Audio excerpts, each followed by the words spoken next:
gray base color was dry, I painted one coat of this iron patina paint. This iron patina paint works hand in hand with the iron patina spray, which I'll be sharing a little later in this video. But it's so easy to create fabulous metal patinas. I use a crisscross motion with this inexpensive chip brush to create a little texture. And the chip brushes are amazing for adding texture by using a crisscross stroke or dabbing the bristles up and down.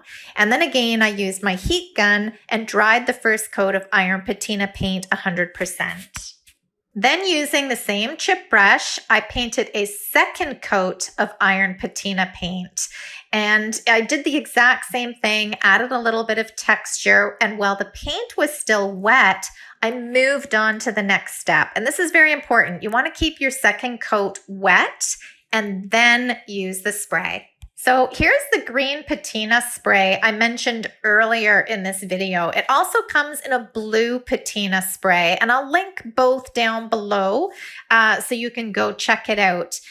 This goes hand in hand with the patina paint, as I mentioned, and while your patina paint is still wet on your project, you just spray this on. You can spray as much or as little as you like.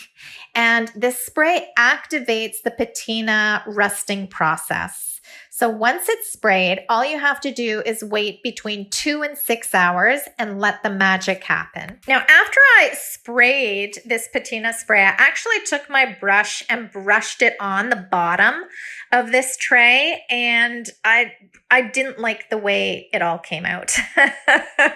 I'll be honest, it was a little too rustic for me. I liked where it was sprayed and I got these little blotches of rust, but I didn't like the whole entire bottom of the tray looking like it was rusted, and especially these brush strokes. That's not the look that I was after.